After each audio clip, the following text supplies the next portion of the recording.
پہ سمجھ گیا، مطلب آپ نے کہا کہ وہ ظاہراً کلمہ پڑھتے تھے لیکن مسلمان نہیں تھے، لیکن اہل تشیع کی جو کتاب ہے نہج البلاغہ، جو ان کے مصنف جو ہے ابن حیثم میں نام میرے خیال سے، وہ شرح نہج البلاغہ ہے، مستحیل وہ شرح ہے، وہ ہاں خود جی نہج البلاغہ نہیں ہے۔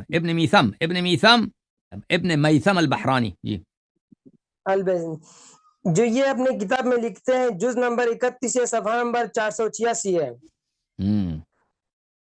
جناب شیخین کی فضیلت یہاں پر بیان کر رہے ہیں کہ ثم خلیفۃ، کہ پہلا ولی رسولی الخلیفہ الصدیق ثم خلیفۃ الخلیفہ الفاروق، لکھ رہے ہیں کہ رسول اللہ صلی اللہ علیہ وسلم کے بعد جو خلیفہ ہے وہ حضرت صدیق رضی اللہ عنہ ہے، اور اس کے بعد جو خلیفہ ہے وہ حضرت عمر فاروق رضی اللہ عنہ ہے۔ اور آگے کیا کہہ رہے ہیں آخر میں؟ نہج البلاغہ کون سے ہے؟